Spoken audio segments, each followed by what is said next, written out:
നമസ്കാരം. ഡോക്ടർ ലൈവിൻ്റെ മറ്റൊരു അധ്യായത്തിലേക്ക് വീണ്ടും സ്വാഗതം. വളരെ അധികം നീണ്ടുനിന്ന വേനൽക്കാലത്തിന് ശേഷം മഴ പെയ്തപ്പോൾ എല്ലാവർക്കും സന്തോഷമായിട്ടുണ്ടാവും.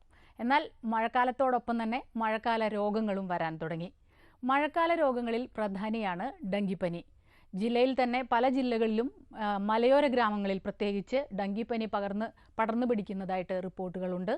ശരിയായ ചികിത്സ ലഭിച്ചില്ലെങ്കിൽ മരണത്തിനു വരെ കാരണമാകാവുന്ന ഡെങ്കിപ്പനിയെക്കുറിച്ചും ചികിത്സകളും മുൻകരുതലുകളെല്ലാം ഇന്നത്തെ ഡോക്ടർ ലൈവിലൂടെ നിങ്ങളോട് സംസാരിക്കുന്നത് ആലുവ രാജഗിരി ഹോസ്പിറ്റലിലെ മെഡിക്കൽ സൂപ്രണ്ടന്റും ഫിസീഷ്യനുമായ ഡോക്ടർ സണ്ണി പി ഓരത്തെ. നമസ്കാരം ഡോക്ടർ. നമസ്കാരം ഡോക്ടർ. ഇപ്പോൾ ദിവസവും വാർത്തകളിൽ കാണാം ഓരോ ഹോസ്പിറ്റലുകളിൽ ഡെങ്കിപ്പനി വന്നിട്ട് കിടത്തി ചികിത്സിക്കാൻ പോലും സൗകര്യമില്ലാത്ത അത്ര ആളുകളുണ്ടെന്ന്. എന്താണ് യഥാർത്ഥത്തിൽ ഈ ഡെങ്കിപ്പനി, എങ്ങനെയാണിത് പകരുന്നതെന്നൊന്ന് പറയാം. ഡെങ്കിപ്പനി ഒരു വൈറസ് രോഗമാണ്. സാധാരണ വൈറൽ ഫീവർ എന്നൊക്കെ പറയുന്ന പോലെ തന്നെയുള്ളൊരു വൈറൽ രോഗമാണിത്. പക്ഷേ ഡെങ്കിപ്പനിയുടെ ഒരു പ്രത്യേകത എന്ന് പറയുന്നത് ഇത് ഒരാളിൽ നിന്നും മറ്റൊരാളിലേക്ക് പകർത്തുന്നത് അല്ലെങ്കിൽ പരത്തുന്നത് കൊതുകുകൾ വഴിയാണ്. പ്രത്യേകതര ഒരു കൊതുകാണ് ഇതിന് കാരണമായിട്ടുള്ളത്. ആ കൊതുക് ഈഡിസ് ഈജിപ്ഷ്യ എന്ന വിഭാഗത്തിൽപ്പെടുന്ന കൊതുകാണ്. ഈ കൊതുകിൻ്റെ ഒരു പ്രത്യേകതയും ഇത് സാധാരണഗതിയിലെ ശുദ്ധജലാശയങ്ങളിലാണ് വളരുന്നത്. ശുദ്ധജലമെന്ന് പറയുമ്പോഴേക്കും നമ്മുടെ വീടിന് ചുറ്റുവട്ടത്തുമുള്ള ചെടിച്ചട്ടികളിൽ കെട്ടിക്കിടക്കുന്ന വെള്ളത്തിലും അതുപോലെ തന്നെ വീടിന് ഉള്ളിൽ വളർത്തുന്ന ഫ്ലവർ വേസിൻ്റെ അകത്തൊക്കെ ഉള്ള വെള്ളത്തിൽ മുറ്റത്തിന് ചുറ്റിലുമുള്ള വെള്ളം കെട്ടിക്കിടക്കുന്നിടത്തെല്ലാം ഇത്തരം കൊതുകുകൾ ധാരാളമായിട്ട് കാണാറുണ്ട്. ഈ കൊതുകുകളുടെ ഒരു പ്രത്യേകത എന്ന് പറയുന്നത് തന്നെ ഇത് മനുഷ്യ സാമീപ്യമുള്ള സ്ഥലങ്ങളിലാണ് ഇത് കൂടുതൽ വളരുന്നത്. അപ്പോൾ അതുകൊണ്ട് തന്നെ ഡെങ്കിപ്പനി ബാധിച്ച ഒരാളെ ഈ കൊതുക് കടിക്കുകയാണെന്നുണ്ടെങ്കിൽ ആ കൊതുക് മറ്റൊരാളെ കടിച്ചു കഴിഞ്ഞാൽ തീർച്ചയായിട്ടും ഈ രോഗം വരും. അങ്ങനെ ഒരു വൈറസ് രോഗമാണെങ്കിലും ആ രോഗം മറ്റൊരാളിലേക്ക് പകരുന്നതിന് തീർച്ചയായിട്ടും ഇത്തരം കൊതുകുകളുടെ സാന്നിധ്യം ആവശ്യമാണ്. അതുകൊണ്ട് തന്നെ നമുക്ക് ഏറ്റവും പ്രധാനപ്പെട്ട കാര്യം ഇത്തരം കൊതുകുകളെ നിർമ്മാർജ്ജനം ചെയ്യുക, അല്ലെങ്കിൽ നമ്മുടെ പരിസരത്തു നിന്നും ഒഴിവാക്കുക എന്നുള്ളത് തന്നെയാണ്. ഡോക്ടർ, നമ്മുടെ ഒരു കോളർ വെയിറ്റ് ചെയ്യുന്നുണ്ട്. ഹലോ ഹലോ, ചോദിച്ചോളൂ ഡോക്ടറോട്. ഡോക്ടർ, ഇത് താമസിച്ചാണ് വിളിക്കുന്നത്. ചോദിച്ചോളൂ. വീടിന്റെ അടുത്തൊക്കെ ഡെങ്കിപ്പനി ഉണ്ട്. ഞങ്ങളിപ്പോ ഹോസ്പിറ്റലിൽ കാണാൻ പോയിരുന്നു. അവിടെ നിന്ന് ഒരുപാട് ആളുണ്ട്. നമ്മൾ എന്താ ചെയ്യേണ്ടത്? നമുക്ക് അവരായിട്ട് കാണാൻ പറ്റുമോ, ബന്ധപ്പെടാൻ പറ്റുമോ? അവരെ കാണുന്നതിന് കുഴപ്പമില്ല, അല്ലെങ്കിൽ അവരെ ബന്ധപ്പെടുന്നതിന് കുഴപ്പമില്ല. പക്ഷേ അവിടെയും നമ്മൾ ശ്രദ്ധിക്കേണ്ടത് അവരെ ഐസൊലേറ്റ് ചെയ്തിട്ടില്ല, അല്ലെങ്കിൽ അവർ ഇപ്പോൾ വസിക്കുന്നതായിട്ടുള്ള ആശുപത്രിയിൽ ആ വാർഡിലൊക്കെ കൊതുകുകളുണ്ടെങ്കിൽ ആ കൊതുകുകൾ കടിച്ചാലും നമുക്ക് വരും. അപ്പോൾ ഹോസ്പിറ്റലാണെങ്കിൽ അവരെ ഐസൊലേറ്റ് ചെയ്യേണ്ടതാണ്. ഐസൊലേറ്റ് ചെയ്യുന്നില്ല എങ്കിൽ കൊതുകുകളുടെ സാന്നിധ്യം ഉണ്ടെങ്കിൽ തീർച്ചയായിട്ടും അത്തരം സന്ദർശനം ഒഴിവാക്കുകയാണ് വേണ്ടത്. ഓക്കെ ഡോക്ടർ, ഇതുപോലെ തന്നെ വരുന്ന മറ്റൊരു സംശയമാണ് ഈ പലതരം പനികളുള്ളത് കൊണ്ട് ഇത് ഗൗരവമുള്ള ഒരു പനിയാണോ എന്ന് സംശയം കൊണ്ട് വെച്ചുകൊണ്ടിരിക്കാറുണ്ട്. എങ്ങനെയാണ് ഇത് ഡെങ്കിയാണെന്ന് നമ്മൾ സംശയിക്കേണ്ടത്? തീർച്ചയായിട്ടും പലതരം പനികളുണ്ടെങ്കിലും അത്തരം പനികളിലെ ഇന്നത്തെ അവസ്ഥയിൽ ഏറ്റവും മാരകമായ പനി തന്നെയാണ് ഡെങ്കിപ്പനി. ഈ പനിയുടെ പ്രത്യേകത എന്ന് പറയുന്നത് പനി തുടങ്ങി ഒരു ദിവസം കഴിയുമ്പോഴേക്കും ശരീരമാകെ വേദനയുണ്ടാകുമെന്നുള്ളതാണ്. ശരീരം പൊട്ടിപ്പൊളന്നു പോകുന്ന പോലെയുള്ള വേദന, കണ്ണിൽ വേദന, അതുപോലെ തന്നെ കണ്ണിലൊക്കെ ചുവപ്പ് വരിക, ശരീരത്തിൽ ചെറിയ ചൊറിച്ചിലുകൾ ഉണ്ടാവുക, അസഹനീയമായ ക്ഷീണമുണ്ടാവുക, ഇതൊക്കെയാണ് ഈ രോഗത്തിൻ്റെ ലക്ഷണം. സാധാരണയിൽ നിന്ന് വിഭിന്നമായിട്ട് ദേഹത്തെ ചൊറിച്ചിൽ, അതുപോലെ തന്നെ അസാമാന്യമായ ശരീരവേദന, ഇത് രണ്ടുമാണ് ഡെങ്കിപ്പനിയുടെ ഒരു പ്രധാനപ്പെട്ട ലക്ഷണങ്ങൾ. വേറെയും ധാരാളം ലക്ഷണങ്ങൾ ഉണ്ട്, എങ്കിലും പ്രാരംഭമായിട്ട് ഈ ലക്ഷണങ്ങളോട് കൂടിയാണ് ഡെങ്കിപ്പനി പ്രത്യക്ഷപ്പെടുന്നത്. മറ്റൊരു കോളിലേക്ക് പോകാം ഡോക്ടർ. ഹലോ ഹലോ, ചോദിച്ചോളൂ ഡോക്ടറോട്. ഡോക്ടറെ, ഞാൻ ഈ വൈകുന്നേരങ്ങളിലാണ് ഈ കൊതു കൂടുതലായിട്ട് വരുന്നത്. അപ്പൊ എവിടുന്നാണ് ഇത് വരുന്നതെന്ന് അറിയുന്നില്ല. പിന്നെ അതേപോലെ കുട്ടികൾക്ക് ഈ തുമ്മല്, ചുമ, പിന്നെ അങ്ങനെയൊക്കെ വരുന്നുണ്ട്. ഈ കൊതുകുകൾ ഞാൻ നേരത്തെ സൂചിപ്പിച്ച പോലെ കൊതുകുകൾ മനുഷ്യരെ വസിക്കുന്നതിൻ്റെ ചുറ്റുവട്ടത്തും കെട്ടിക്കിടക്കുന്ന ജലാശയങ്ങളെല്ലാം ഈ കൊതുകുണ്ട്. പക്ഷേ ഈ കൊതുകിൻ്റെ പ്രത്യേകത പ്രഭാതത്തിലും അതുപോലെ തന്നെ സായാഹ്നത്തിലും, ഒരു വൈകുന്നേരം ഒരു 5:30 മണിക്ക് ശേഷവും രാവിലെ ഒരു 5 മണിക്കും 7 മണിക്കും ഇടയ്ക്കുള്ള സമയത്താണ് ഈ കൊതുക് കൂടുതൽ സഞ്ചരിക്കുന്നത്. മനുഷ്യർ താമസിക്കുന്നതിന് ഒരു 3-4 മീറ്റർ ചുറ്റളവിലുള്ള സ്ഥലത്തായിരിക്കും ഇത് കൂടുതലായിട്ട് കാണുന്നത്. അതുകൊണ്ട് തന്നെ ഈ കൊതുക് ഇങ്ങനെയുള്ള രോഗം ബാധിച്ച ഒരാൾ കടിച്ചു കഴിഞ്ഞാൽ തീർച്ചയായിട്ടും സാധാരണക്കാരെ അല്ലെങ്കിൽ രോഗമില്ലാത്ത ഒരാളെ കടിച്ചു കഴിഞ്ഞാൽ തീർച്ചയായിട്ടും ഈ രോഗം വരാൻ സാധ്യതയുണ്ട്. അതുകൊണ്ട് തീർച്ചയായിട്ടും കൊതുക് നിവാരണത്തിനുള്ളതായ മാർഗ്ഗങ്ങൾ എങ്ങനെയാണെങ്കിലും കൊതുക് നിവാരണത്തിനുള്ളതായ മാർഗ്ഗങ്ങൾ നമ്മൾ ഈ അവസരത്തിൽ ശ്രദ്ധിക്കേണ്ടതാണ്. ഏറ്റവും പ്രധാനപ്പെട്ട കാര്യമെന്ന് പറയുന്നത് വെള്ളം കെട്ടിക്കിടക്കാതെ നാം തന്നെ ശ്രദ്ധിക്കുക എന്നുള്ളതാണ്. വെള്ളം കെട്ടിക്കിടന്നു കഴിഞ്ഞാൽ ഇത്തരം കൊതുക് ഒരെണ്ണം ഉണ്ടെങ്കിൽ അത് അവിടെ മുട്ടയിടും. മുട്ടയിട്ട് കഴിഞ്ഞാൽ വളരെ പെട്ടെന്ന് തന്നെ ഇത് പെരുകുകയും അങ്ങനെ പെരുകി കഴിഞ്ഞ് കഴിഞ്ഞാൽ ആ മനുഷ്യസഞ്ചാരമുള്ള സ്ഥലങ്ങളെല്ലാം ഇത് വ്യാപിക്കുകയും ചെയ്യും എന്നുള്ളതാണ് ഇതിൻ്റെ പ്രത്യേകത. ഓക്കെ. പിന്നെ ഇപ്പോൾ രാവിലെയും വൈകിട്ടുമാണെങ്കിൽ ജനലുകളൊക്കെ വൈകിട്ടാകുമ്പോഴേക്കും അടയ്ക്കുന്നതൊക്കെ ഉപകാരമാണ്. തീർച്ചയായിട്ടും വൈകുന്നേരം ഒരു 4 മണിക്ക് മുൻപായിട്ട് ജനലുകൾ അടയ്ക്കുക. അതുപോലെ തന്നെ രാവിലെ ഒരു 8 മണിക്ക് ശേഷം തുറക്കുക. ഈ സമയത്ത് സാധാരണഗതിയിൽ ഈ കൊതുകുകൾ ഈ ഇലകളുടെയും അതുപോലെ തന്നെ മറ്റ് പ്രതലങ്ങളിലും എല്ലാം വിശ്രമിക്കുന്ന ഒരു സമയമായിരിക്കും. സാധാരണഗതിയിൽ സഞ്ചാരം ഇല്ലാത്തൊരു അവസരമാണ്. ഏറ്റവും സൂക്ഷിക്കേണ്ടത് വൈകുന്നേരങ്ങളിലും രാവിലെയുമുള്ള സമയത്താണ്. ആ സമയത്ത് വളരെയധികമായിട്ട് ഇത് സഞ്ചരിക്കുന്നതാണ്. ഓക്കെ ഡോക്ടർ, ഇപ്പോൾ ഈ ലക്ഷണങ്ങൾ കണ്ട് ഹോസ്പിറ്റലിൽ എത്തിക്കഴിഞ്ഞാൽ ഇതിൻ്റെ രോഗനിർണയ മാർഗങ്ങൾ എന്തെല്ലാമാണ്?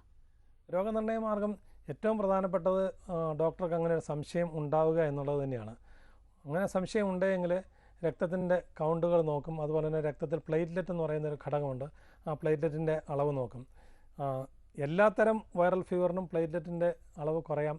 അതുപോലെ തന്നെ ചിക്കൻ ഗുനിയയ്ക്ക് പ്ലേറ്റ്ലെറ്റിൻ്റെ അളവ് കുറയാം. പിന്നെ നമ്മുടെ എലിപ്പനിക്ക് പ്ലേറ്റ്ലെറ്റിൻ്റെ അളവ് കുറയാം. പക്ഷേ ഡെങ്കിപ്പനിയെ സംബന്ധിച്ചിടത്തോളം പ്ലേറ്റ്ലെറ്റിൻ്റെ അളവ് വളരെ പെട്ടെന്ന് കുറയുന്നതായിട്ടാണ് കാണുന്നത്. അതാണ് ഇതിൻ്റെ അകത്ത് ഒരു മാരക സ്വഭാവം ഉണ്ടാക്കുന്നതും. അങ്ങനെ കണ്ടു കഴിഞ്ഞാൽ ഡെങ്കിപ്പനി ആണോ ഇല്ലയോ എന്നറിയുന്നതിന് വേണ്ടിയിട്ടുള്ള പ്രത്യേകമായിട്ടുള്ള ടെസ്റ്റുകളുണ്ട്. ആ ടെസ്റ്റ് നടത്തി കഴിയുമ്പോഴേക്കും ഒരു പരിധിവരെ നമുക്ക് ഡെങ്കിപ്പനി ആണെന്നുള്ളത് സ്ഥിരീകരിക്കാൻ സാധിക്കും. പക്ഷെ എപ്പോഴും ഇത് ആ ടെസ്റ്റുകൾ കൂടി ഇത് സ്ഥിരീകരിക്കാൻ സാധിച്ചു എന്ന് വരത്തില്ല. പ്രത്യേകിച്ചും ചില വ്യക്തികളിലൊക്കെ ഇത് വളരെ കുറഞ്ഞ തോതിൽ മാത്രം ഈ പനിയുടെ ഒരു ആവിർഭാവം കാണുകയാണെന്നുണ്ടെങ്കിൽ അവർക്കത് പോസിറ്റീവ് ആകണമെന്നില്ല. ഏതായാലും ശാരീരിക ലക്ഷണമാണ് ഏറ്റവും പ്രധാനപ്പെട്ടതായിട്ടുള്ള ഒരു കാര്യമെന്ന് നമ്മൾ എപ്പോഴും ഓർക്കേണ്ടതാണ്. മറ്റൊരു കോളിലേക്ക് പോകാം ഡോക്ടർ. ഹലോ. ഹലോ, നമസ്കാരം. ഡോക്ടറോട് ചോദിച്ചോളൂ. ഡോക്ടർ പറഞ്ഞോളൂ. Hello sir.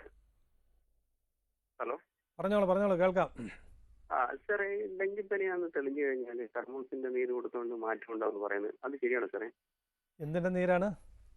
തെർമോസ് പപ്പായയുടെ പപ്പയയുടെ നീര്. അല്ല, അതിന് ശാസ്ത്രീയമായ തെളിവുകൾ ഒന്നുമില്ല. പക്ഷെ ധാരാളം പേര് അത് പരീക്ഷിക്കുന്നുണ്ട്. അതുപോലെ തന്നെ ഇതര വൈദ്യശാസ്ത്ര വിഭാഗങ്ങളുള്ളവർ അത് പ്രോത്സാഹിപ്പിക്കുന്നുണ്ട്. ഒരു കാര്യം ഉറപ്പായിട്ട് പറയാം, പപ്പയയുടെ നീര് കഴിച്ചതുകൊണ്ട് മറ്റ് ശരീരത്തിന് യാതൊരുവിധ ദൂഷ്യവും ഇല്ലാത്തതുകൊണ്ട് ആരും അതിനെ എതിർക്കുന്നില്ല. പിന്നെ പ്ലേറ്റ്ലെറ്റ് എന്ന് പറയുന്നത് നമ്മുടെ മനുഷ്യ ശരീരത്തിൽ ഉള്ള ഒരു പദാർത്ഥമാണ്. ആ ഘടകം ശരീരത്തിൽ നിന്ന് മാറിക്കഴിഞ്ഞാൽ രോഗം നിയന്ത്രണ വിധേയമാകുമ്പോൾ തനിയെ ഉണ്ടാകേണ്ടതാണ്. പക്ഷെ അതിനെ ഒരുപക്ഷെ ഉത്തേജിപ്പിക്കുന്നതിന് ഇതുപോലെയുള്ള പപ്പയയുടെ നീരൊക്കെ സഹായമായേക്കാം. ഏതായാലും അത് കഴിക്കുന്നതുകൊണ്ട് മറ്റ് യാതൊരു ദൂഷ്യവുമില്ല എന്നുള്ള കാര്യത്തിൽ ഞാൻ ഉറപ്പ് പറയാം. ഓക്കെ ഡോക്ടർ, ഇപ്പോൾ ഇത് പറഞ്ഞപ്പോഴാണ് പലപ്പോഴും പല അസുഖങ്ങൾക്കും നമുക്ക് വീട്ടിൽ തന്നെ പരീക്ഷിക്കാവുന്ന ചില മരുന്നുകളൊക്കെ ഉണ്ട്. അപ്പോൾ അത്തരം ഹോം റെമഡി എന്തെങ്കിലും ഈ ഡെങ്കിപ്പനിക്ക് പറയുന്നുണ്ടോ? ഡെങ്കിപ്പനിക്ക് അങ്ങനെ യാതൊരുവിധ ഹോം റെമഡിയില്ല. ഡെങ്കിപ്പനിക്ക് ഏറ്റവും നമ്മൾ ശ്രദ്ധിക്കേണ്ട കാര്യം ഞാൻ ആദ്യം സൂചിപ്പിച്ച പോലെ തന്നെ ഇത് വരാതെ പ്രതിരോധീകരിക്കുക എന്നുള്ളതാണ്. അത് കൊതുകുകളുടെ സാന്നിധ്യം ഒഴിവാക്കുക എന്നുള്ളതാണ് ഇതിന് ഏറ്റവും പ്രധാനപ്പെട്ട കാര്യം. പിന്നെ നമുക്ക് ആദ്യം തുടക്കത്തിലൊക്കെ ഒരു ദിവസത്തേക്കൊക്കെ വേണമെന്നുണ്ടെങ്കിൽ വല്ല പാരസെറ്റമോളും ഒക്കെ കഴിച്ചു നോക്കാം, അത് മറ്റ് സാധാരണ പനിയാണോ എന്നറിയുന്നതിന് വേണ്ടി. പക്ഷേ അസാധാരണമായ ശരീരവേദന, കണ്ണുകൾ ചുവക്കുക, കണ്ണിനുള്ളിൽ വേദന ഉണ്ടാവുക, ഇങ്ങനെയുള്ള ലക്ഷണങ്ങൾ കണ്ടു കഴിഞ്ഞാൽ ഒരിക്കലും ഹോം റെമഡിയിൽ നമ്മൾ വിശ്വസിക്കരുത്, അല്ലെങ്കിൽ അതിനെ മാത്രം ഡിപ്പെൻഡ് ചെയ്യരുത്. ഡോക്ടറെ കണ്ട് പ്ലേറ്റ്ലെറ്റ് നോക്കുകയും അതുപോലെ തന്നെ മറ്റ് ടെസ്റ്റുകൾക്ക് വിധേയമാവുകയും ചെയ്യണം എന്നുള്ളതാണ് ഇപ്പോൾ ഈ അവസരത്തിലേക്ക് പ്രത്യേകം സൂചിപ്പിക്കാനുള്ളത്. മറ്റൊരു കോളിലേക്ക് പോകാം ഡോക്ടർ. ഹലോ. ഹലോ, ഡോക്ടർ ലൈവാണ്, ഡോക്ടറോട് സംസാരിച്ചോളൂ. അതെ doctor, good evening. Good evening. Doctor, ഞാൻ ഗൾഫിൽ നിന്നാണ് വിളിക്കുന്നത്. ഡോക്ടർ, ഞാൻ വിളിച്ചത് നമ്മളിപ്പോൾ നാട്ടിൽ പോകുന്ന മുൻകരുതലായിട്ട് ഡെങ്കിപ്പനി വരാതിരിക്കാൻ വേണ്ടി ഡോക്ടർ എന്തെങ്കിലും ചെയ്യാൻ മാർഗങ്ങളുണ്ട് ഡോക്ടർ? ഈ ഡെങ്കിപ്പനിക്ക് പ്രത്യേക മുൻകരുതലുകളൊന്നുമില്ല. പക്ഷെ നമ്മൾ ഡെങ്കിപ്പനിയൊക്കെ ബാധിച്ച ഒരു സ്ഥലത്തേക്കാണ് പോകുന്നതെങ്കിൽ അവിടെ കൊതുകിനെ പ്രതിരോധീകരിക്കുന്നതിന് വേണ്ടുന്നതായിട്ടുള്ള നമുക്ക് ഒരു സജ്ജീകരണങ്ങളൊക്കെ ആകാം. അതായത് ഉദാഹരണത്തിന് ഇപ്പം മോസ്കിറ്റോ നെറ്റ് വേണമെങ്കിൽ ഉപയോഗിക്കാം. അല്ലെങ്കിൽ മോസ്കിറ്റോ നമ്മുടെ ശരീരത്തിൽ വന്ന് ഇരിക്കാതിരിക്കുന്നതിന് വേണ്ടിയിട്ടുള്ള ക്രീമുകളുണ്ട്. പിന്നെ മാറ്റൊക്കെ ഉണ്ട്. ഇങ്ങനെയുള്ളതൊക്കെ നമ്മൾ ഉപയോഗിക്കണം. പിന്നെ വേണമെന്നുണ്ടെങ്കിൽ മുറിക്കകത്ത് കിടക്കുന്നതിന് മുമ്പ് ഇപ്പോൾ ഈ കുന്തിരുക്കമൊക്കെ ഇട്ട് പുകയ്ക്കുകയാണെന്നുണ്ടെങ്കിൽ കൊതുകുകളുടെ സാന്നിധ്യം ഒഴിവാകും. അങ്ങനെ കൊതുകുകളെ ഒഴിവാക്കുക എന്നുള്ളതാണ്. അല്ലാതെ മരുന്നുകൾ കൊണ്ട് പ്രതിരോധീകരിക്കുന്നതിനൊന്നും നമുക്ക് സാധിക്കുകയില്ല. ഡോക്ടറെ തുടരുന്നു. ഡോക്ടറിന് നമുക്ക് ചികിത്സയെക്കുറിച്ച് പറയാൻ തോന്നുന്നു. ഏതെല്ലാം തരത്തിലുള്ള ചികിത്സകളാണ് ഉള്ളത്? കൃത്യമായിട്ട് പറയുകയാണെങ്കിൽ ഡെങ്കിപ്പനിക്ക് ഒരു പ്രത്യേക ചികിത്സ എന്ന് ഇതില്ല. അതാണ് നമ്മൾ ഏറ്റവും പ്രത്യേകമായിട്ട് ശ്രദ്ധിക്കേണ്ടത്. പനിക്ക് വേണ്ടിയിട്ട് നമുക്ക് പാരസെറ്റമോൾ കൊടുക്കുവാനായിട്ട് സാധിക്കും. പിന്നെ നമ്മളെപ്പോഴും നോക്കുന്നത് ഈ പ്ലേറ്റ്ലെറ്റിൻ്റെ അളവ് കുറയുന്നുണ്ട് എന്നുള്ളതാണ്. പ്ലേറ്റ്ലെറ്റിൻ്റെ അളവ് 20,000 വരെ ഒക്കെ ആയാൽ പോലും ഇപ്പോൾ നമ്മളത് നിരീക്ഷിക്കുകയുള്ളൂ, പ്രത്യേക ചികിത്സയൊന്നും നൽകാറില്ല. സാധാരണ ഈ പ്ലേറ്റ്ലെറ്റിൻ്റെ അളവെന്ന് പറയുന്നത് 2.5 ലക്ഷം മുതൽ 4 ലക്ഷം വരെയാണ് പ്ലേറ്റ്ലെറ്റിൻ്റെ അളവ് പറയുന്നത്. ഇതിൻ്റെ ഒരു പ്രത്യേകത, പ്ലേറ്റ്ലെറ്റ് ചിലപ്പോൾ 2.5 ലക്ഷം എന്നുള്ളത് ഒരു 6 മണിക്കൂർ കൊണ്ട് തന്നെ 2 ലക്ഷവും അവിടെ നിന്ന് 1.5 ലക്ഷവും ഒക്കെ ആകാം. ഒരു ദിവസം കൊണ്ട് അല്ലെങ്കിൽ 2 ദിവസം കൊണ്ട് തന്നെ 2.5 ലക്ഷമുള്ള പ്ലേറ്റ്ലെറ്റുകൾ 20,000 വരെയൊക്കെ എത്താം. അപ്പോൾ രാവിലെയും വൈകിട്ടും തന്നെയൊക്കെ പ്ലേറ്റ്ലെറ്റ് നോക്കേണ്ടതായിട്ടുണ്ട്. 20,000 താഴെ പ്ലേറ്റ്ലെറ്റ് പോവുകയോ അല്ലായെങ്കിൽ ഏതെങ്കിലും തരത്തിലുള്ള ബ്ലീഡിങ്, ഉദാഹരണത്തിന് മൂക്കിൽ കൂടി രക്തം വരിക, അല്ലെങ്കിൽ കണ്ണിൽ കൂടിയൊക്കെ കണ്ണ് വല്ലാതെ ചുവന്നൊക്കെ വരിക, മൂത്രം ഒഴിക്കുമ്പോഴേക്കും രക്തം വരിക, ഇങ്ങനെയുള്ള രോഗലക്ഷണങ്ങൾ കണ്ടു കഴിഞ്ഞാൽ 20,000 മുകളിലാണെങ്കിലും പ്ലേറ്റ്ലെറ്റ് എന്ന് പറയുന്ന രക്തത്തിൻ്റെ ഒരു ഘടകമാണ്, അത് അങ്ങനെ തന്നെ വേർതിരിച്ച് ലഭ്യമാണ്, അത് നൽകുക എന്നുള്ളതാണ് പ്രത്യേക ചികിത്സ. അത് നമ്മൾ ശ്രദ്ധിക്കേണ്ട ഒരു കാര്യം, ഈ പ്ലേറ്റ്ലെറ്റിൻ്റെ ഘടകം 20,000 ഒക്കെ ആകുമ്പോഴേക്കും ഒരു യൂണിറ്റ് പ്ലേറ്റ്ലെറ്റ് കൊടുത്തതുകൊണ്ടൊന്നും ഇത് ഒന്നും ആകുകയില്ല. ഒരുപക്ഷെ തുടർച്ചയായിട്ട് രോഗിക്ക് 4-5 പ്ലേറ്റ്ലെറ്റ് ഒരു സമയത്ത് കൊടുക്കേണ്ടി വരും, അങ്ങനെ നിരവധി പ്രാവശ്യം കൊടുക്കേണ്ടി വരും. ഇങ്ങനെയുള്ള അവസരത്തിൽ ഏറ്റവും വലിയ പ്രശ്നമെന്ന് പറയുന്നത് ആവശ്യത്തിനുള്ള പ്ലേറ്റ്ലെറ്റിൻ്റെ ഘടകങ്ങൾ കിട്ടാതെ വരിക. എത്ര രക്തബാങ്കുകൾ അന്വേഷിച്ചാലും ഇത് കിട്ടാതെ വരുന്നൊരു സാഹചര്യമുണ്ട്. പ്ലേറ്റ്ലെറ്റ് കൊണ്ടുള്ള ചികിത്സയാണ് ഒരു പ്രധാന ചികിത്സ. ഇതുപോലെ തന്നെ മറ്റൊരു ചികിത്സയെന്ന് പറയുന്നത്, ഇത്തരം രോഗികൾക്ക് ചിലപ്പോൾ രക്തസമ്മർദ്ദം വളരെ കുറഞ്ഞു പോകും.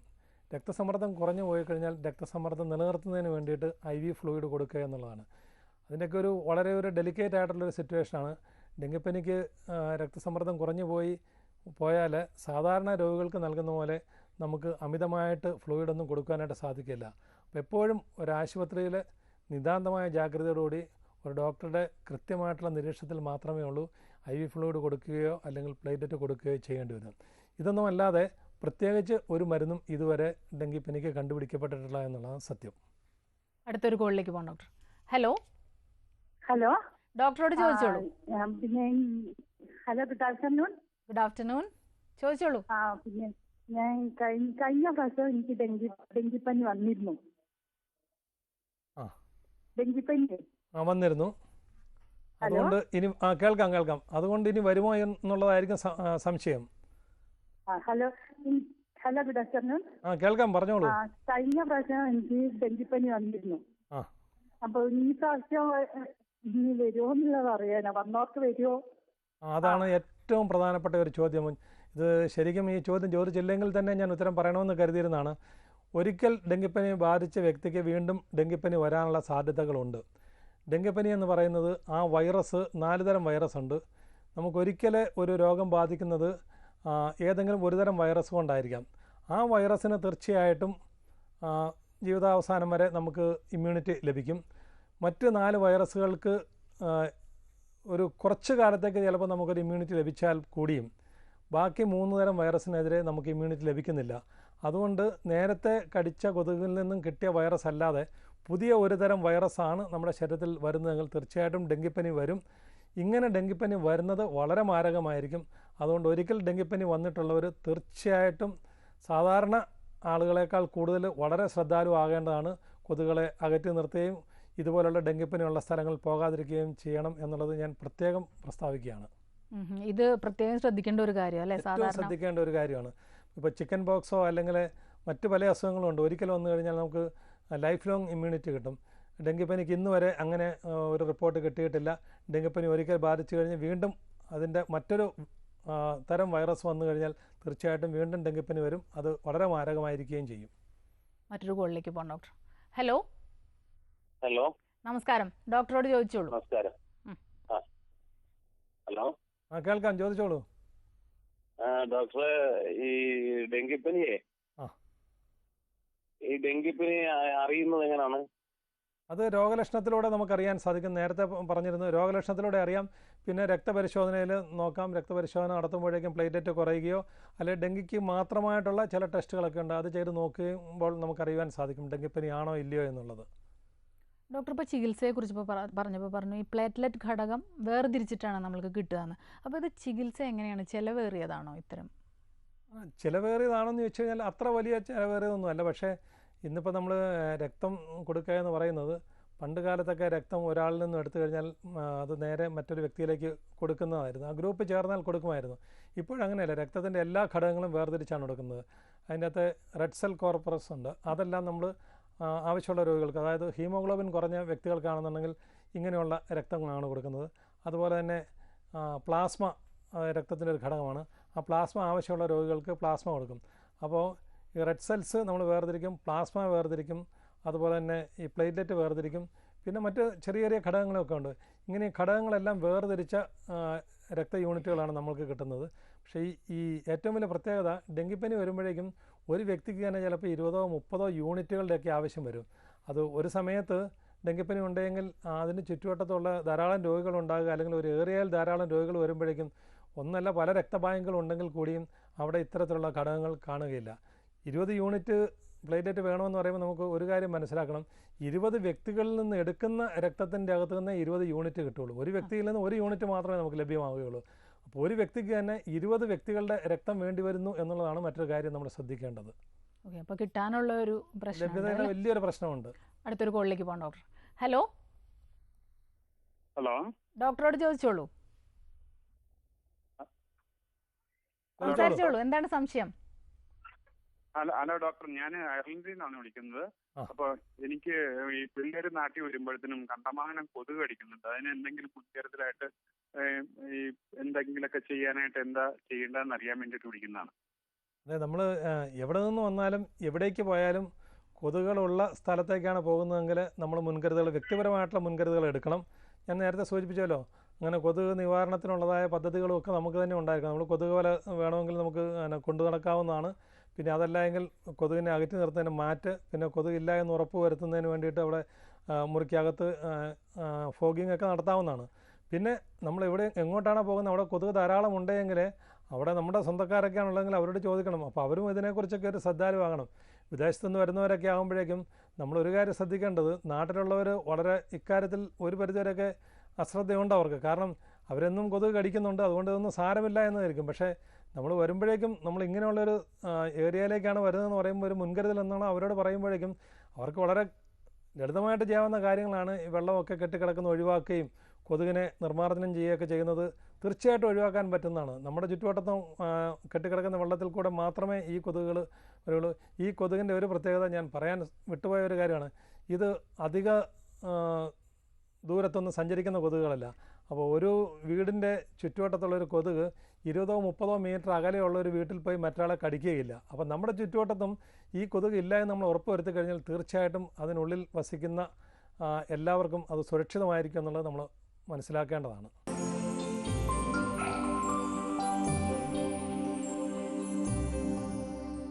ഡോക്ടറിലെ തുടരുന്നു. ഡോക്ടർ നമ്മൾ ഒരു കോളർ വെയിറ്റ് ചെയ്യുന്നുണ്ട്. ഹലോ ഹലോ അപ്പോൾ കട്ടായി തോന്നുന്നു ഡോക്ടർ. ഹലോ, ചോദിച്ചോളൂ ഡോക്ടറോട്. ഡോക്ടറെ ചോദിച്ചോളൂ. ഹലോ, കേൾക്കാൻ, ചോദിച്ചോളൂ. ഇപ്പം ഡോക്ടർ പറഞ്ഞ മൊത്തം ഞാൻ ടിവിയിൽ കേട്ടോണ്ടിരുന്നതായിരുന്നു. അപ്പം ശരീരവേദന എന്ന് പറഞ്ഞു. അപ്പം എനിക്ക് ഇപ്പം എൻ്റെ ഇതിൽ ശരീരവേദന എന്ന് പറഞ്ഞു കഴിഞ്ഞാൽ ശരീരത്തിന്റെ വലത് ഭാഗത്ത് ശരീരവേദന ഉണ്ട്. ഇപ്പം ഡോക്ടർ പറഞ്ഞൊരു കാര്യം, മൂത്രത്തിൽ കൂടെ യൂറിൻ ബ്ലഡ്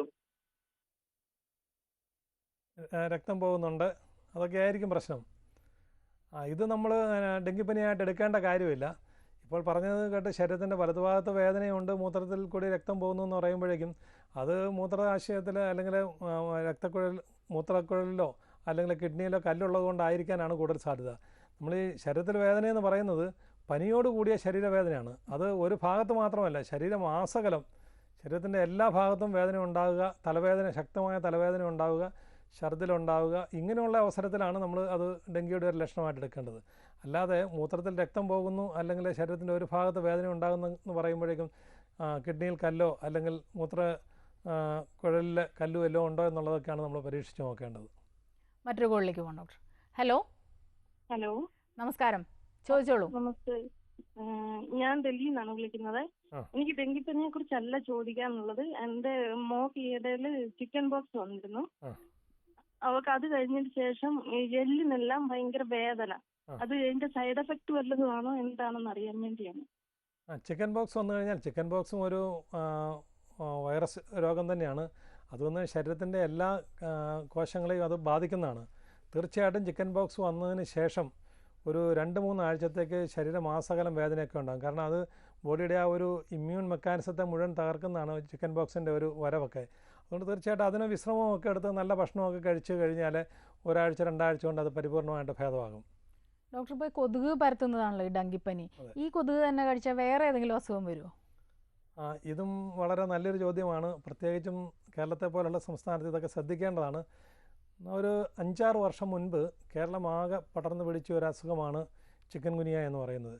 ഈ ചിക്കൻ ഗുനിയ പരത്തുന്നതും ഇതേ കൊതുക് തന്നെയാണ്, ഈ ഈഡിസ് ഈജിപ്ഷ്യ എന്ന കൊതുക് തന്നെയാണ്.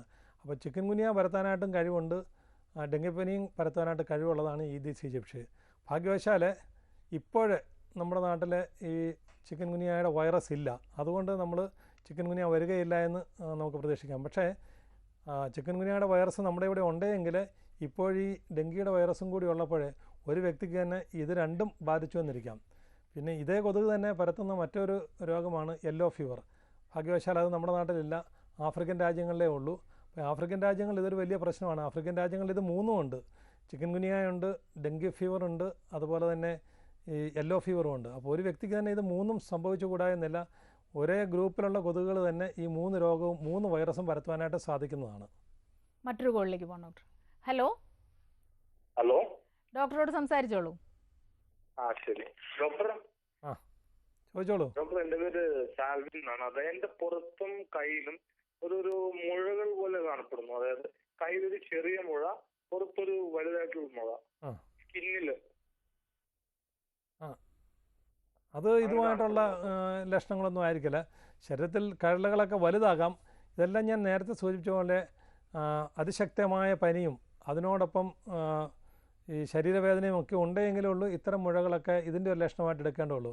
ഇത് ചിലപ്പോൾ ലൈപ്പോമ എന്ന് പറയുന്ന രോഗമോ അല്ലെങ്കിൽ ന്യൂറോഫൈബ്രോമറ്റോസിസ് എന്ന് പറയുന്ന രോഗമോ ഒക്കെ ആകാം.